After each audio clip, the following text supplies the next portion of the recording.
Hello and welcome to Round Robin. I'm your host, Robin McCormick with the City of Hampton, and today we are going to learn about a wonderful new film that's going to have its premiere right here in Hampton at Fort Monroe. My guest is Jasmine Andrews and Arlen Parker. Welcome. Thanks for having us. Now, Jasmine, you've been here before. You've written a book. You do a lot of volunteer work with the Virginia Peninsula Domestic Violence Organization. I can't remember the name. It changed from Transitions. Transitions, Yes. That's right. When I was there, it had that long name. Yes. Tell us about this film. I mean, it's tough to make a movie, right? It's extremely difficult. I mean, I don't even want to get into it, but it's just, the reward is much better than the struggle, because I think it's important to give a voice to these topics that are so common and important but rarely talked about. The name of the film is Then Sings My Soul, and it's about these 7 women who find that their lives are interconnected and then come and find deliverance. It's a message of hope when you find that justice is a ministry.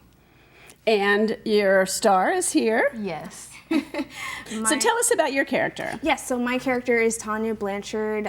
You follow her through line throughout the film, but basically she is sexually assaulted and she has to deal with the prosecution of trying to defend herself.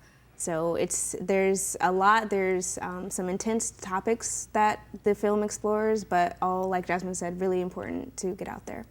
So already, in terms of themes, we have sexual and domestic violence, right? Self-defense and justice. How do the other women come into this story, and what are they struggling with? Right. The inciting event is when the main character, Tanya, is sexually assaulted by her stepfather, and then she calls a lawyer, this lawyer who's known for defending women, and she's, somewhat rare. You don't find her a lot. Mm-hmm. And one of the other clients of this lawyer gives her a Bible, and she gives it a scripture from Deuteronomy that says, "Seek justice," and informs her justice is a ministry, because there's a tendency to separate your career or your work from, your moral compass. And then the theme is, no, it's one and the same. And so the lawyer takes the Bible and she starts to apply that to what she's doing. She goes and visits one of her clients in the hospital. She's the victim of domestic violence, where she meets the pastor's wife of the church that the woman goes to, and this pastor's wife is suffering from domestic violence. But it doesn't come across on the surface, because right. She is presenting herself that I'm a church lady, I married what was be considered a godly man, and she can't even really, she's in denial herself. Like, how could this be happening to me when I did everything exactly according to what society says you're supposed to do by getting married and being a family-oriented housewife. Then the other character, played by, who is a pop star, the pastor's wife is very much in contention with her because of, she has this image, she's kind of raunchy on the stage, she's all of the things that the church would oppose, but would sell a popular career. Yes, right. But inwardly, secretly, she doesn't really live that life. She has a husband and she wants to, kind of be more herself, but her producers and everyone are pushing her like, no, you just got to sell that image. And so all of these women's stories collide, and then they all come together and realize that, justice is a ministry and that we have to help each other.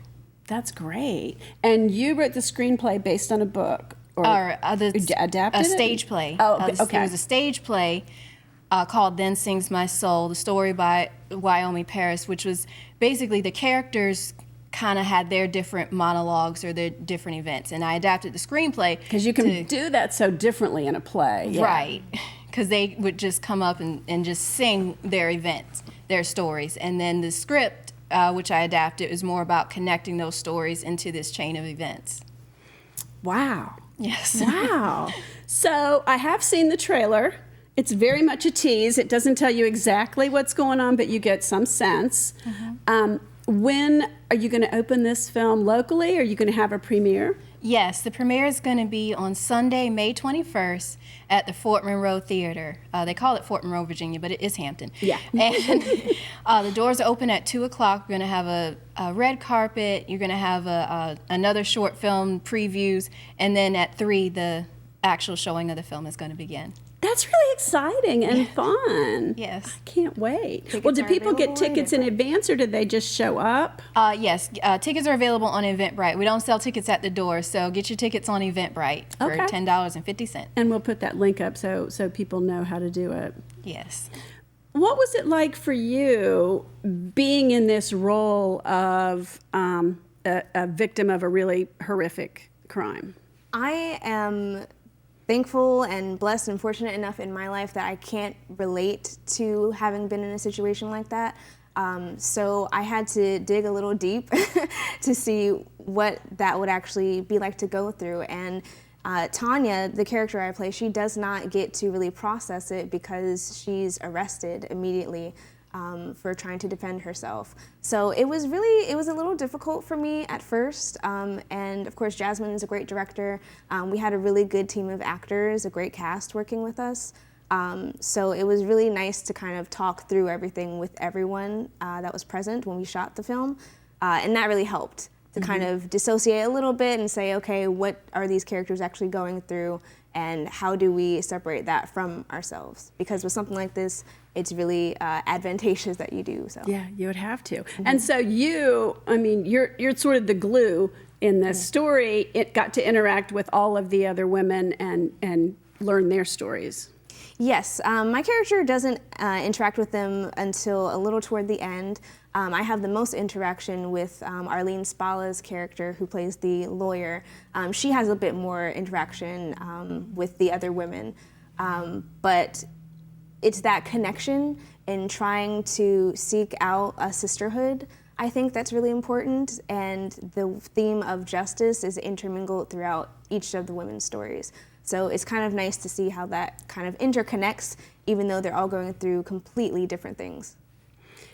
Now, Jasmine, I'm familiar with the book you wrote. You want to tell people the title of that? Yes, Sullied Bride. Sullied Bride, S-U-L-L-I-D. It's an archaic word. I didn't know this until I started, but it's about how people misuse scripture to abuse women. And this, again, was probably where a lot of this journey began, because as I was going out and putting this book out there, that's when I started getting all of these different stories from women and the things that they had gone through, and then how even sometimes people can justify it, saying like, oh, well, women are supposed to submit, they're supposed to be under men. And then after doing research and meeting up with other people, you even find out that submission is not a godly concept, because the word submit was added when the scriptures were translated into English, so it's actually never was God's plan for a woman to submit or be under. You're supposed to be a joint heir as an equal. And that was part of what Justice as a ministry it developed into, because there's a lot of focus on forgiveness. And of course, it's important to forgive, because you can't just harbor these things and let them, just be like a weight on your life forever. Mm-hmm. But at the same time, you're not supposed to neglect justice either. And justice means that people have to be accountable for their actions. So if someone's committed some type of horrific crime, they still deserve consequences for that crime, even if you forgive them. So this gets at the two themes, at least that I know of, that Yes. run through your work, which is really domestic violence and your religion's spirituality. Right. How do those two interact for you, and why are they so important? Because it's important, because I had to have this real revelation that in terms of my walk with Yeshua, Jesus as he's known in English, that God does not intend for you to be abused, because that was a huge hindrance for me. Because when I was a teenager, I opened up the Bible and I saw those scriptures, like they were saying women keep silent or submit to your husbands, and I was just like, oh, well, obviously somebody made this up.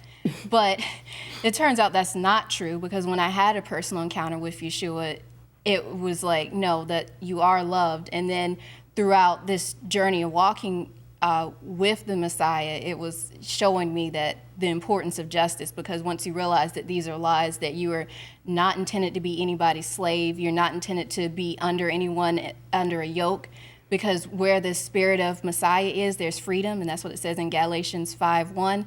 And so I'm about freedom and equality, and that applies to everyone, not just women, because freedom, equality is an issue across any board, social, economic status, all of that. And I would like audiences and everyone else to get that same type of freedom that comes from the Messiah. And so some of this is, I suspect, helping other people to see that point of view, Yes. who may not see it.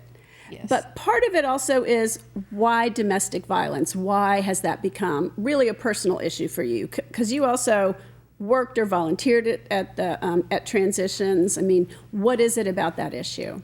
I mean, I think it's because when the scripture talks about Yeshua coming back for a bride, and like the fundamental, like foundational relationship in the Bible is a family. And then the perversion of that relationship can be devastating, because I mean, there are studies that show that the way people interact in their families is how they interact in work situations. And so you have people who your fundamental upbringing has been scarred, and then people carry these scars around their entire life. And and as I said before, when I started just hearing these stories from all these other women and their testimonies and just the terrible things they had been through, I take it personally, because it's like, what you've done to my sister is like you've done it to me. People don't always feel that. Yeah. That is, something special coming from you. Because a lot of people are like, I just care about me. You go deal with you, I'm me. Has that been like all your life? I mean, what makes you such a giving person? I mean, I would have to say, and I suppose it is specific too, because I'm not gonna like overinflate myself to say I have this agape love all the time, or but it is like with it's just when you're around people, when you like get to know them, or even when you don't know them but you connect with them, and then you find out that this is what's been done to them. Like I can't turn a blind eye to that. I can't just say, oh well, that's your problem, you deal with it. It's like, no, this affects me and it affects everybody. Wow. And so, Arlen, how did the film affect you? I mean, you've dealt through all this. You have the other women actresses. You have Jasmine. How did it impact you as a person? For me, it was pretty eye-opening as far as the legal standpoint, because we do have several scenes that take place inside a courtroom, where you're seeing Tanya, my character, go through being questioned by lawyers and what she's supposed to say, and how things can, how the case could really turn either for or against her favor. And so I think there's a good legal standpoint here to be found as well. That was really eye-opening for me. Like Jasmine said, most of us know someone in our lives who has been, domestically abused, which is really unfortunate that it's so common. But people have rights, and they have access to representation that I don't think a lot of people are aware of. So that, I thought, was a really significant point in what we did. All right, and is this a career launching point for you? Do you want to be an actress? Do you love film? Tell me. That would be the goal. I studied theater as a minor in my undergraduate, and I'm currently getting my master's in playwriting right now. So the arts have always been a part of my life, and I can't see that not happening as part of my future. So I would love to continue acting and do so on a professional level. All right, and maybe screenwriting too. Yes, stay tuned for that. And Jasmine, what's next for you? Oh, well, I'm just going to continue pursuing film, because I really do love it. I know I said this last year, but I am gonna take a break somewhat from the serious topics, because like I said, it can be hard. I'm not going to complain because all of the great people and everything, but I mean, having to edit these scenes and all that, it affects you, and so I kind of want to do something lighter, but definitely continue with film, and definitely continue working with women's issues, and spreading the gospel.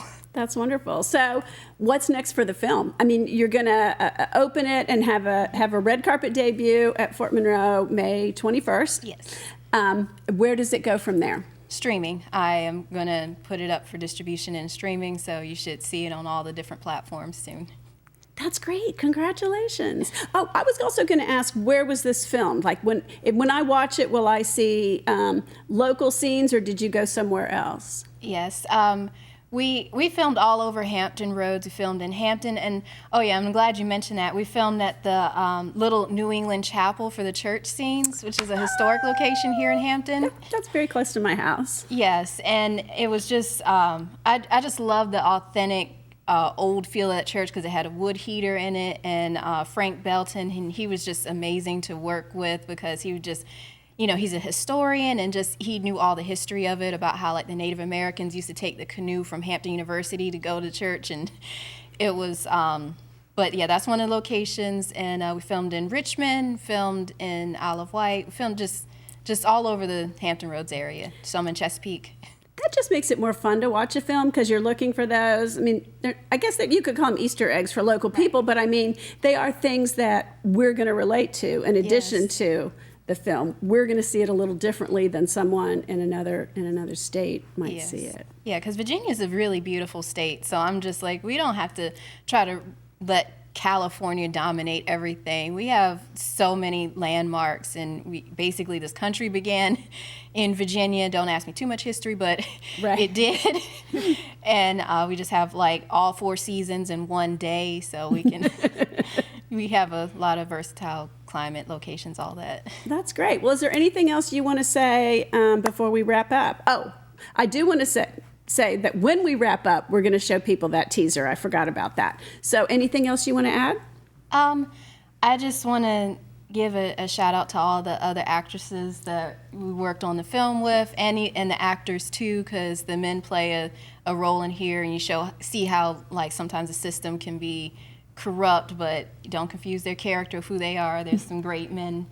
And I just want to give special thanks to my mother as the producer and encourager and everything else she's done. That's wonderful. Did she help you fund it then, or moral support, financial support, all those? All of the above. That's great. She was there every day on set with us, so definitely big shout out to her. And you keep talking about this being about women in a sisterhood. The filming so much was too. Yes. Generations there. Yes, definitely. And probably give a shout out to my brother too, because he helped contribute different music, and even gave me some background information about the legal system too, because that was his profession for a while. But he's an honest person, so that's no longer what he does. Hey, don't slam everybody in the legal profession. We need them, and we need the good ones. Yes, that's true. That's true. So, yes. Okay. Well, thanks for watching. Thanks for coming. Thanks for watching. I hope that you will stay tuned. We're going to run the trailer for the movie right after this, and I think once you see it, you will be affected and you will want to see more. So let's roll. You have the right to remain silent. Anything you say can and will be used against you in the court of law. You have the right to an attorney. If you cannot afford one, one will be provided for you. What's this? Homicide case.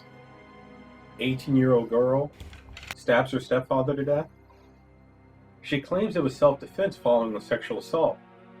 Miss Tanya, why do you want me to defend you? It's either you or a public defender.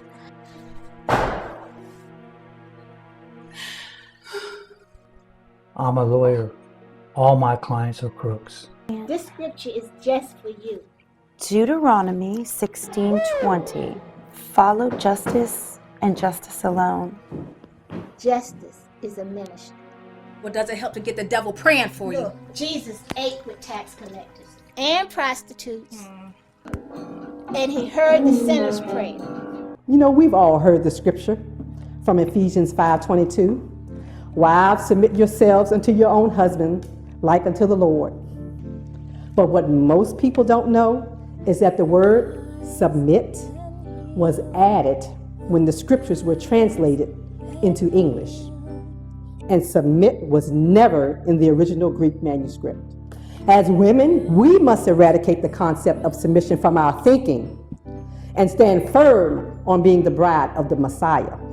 But in order to do that, we have to be educated in our rights, both biblically and legally, receiving the healing that can only come from turning to His Son. We all will let our voices be heard. Then sings my soul.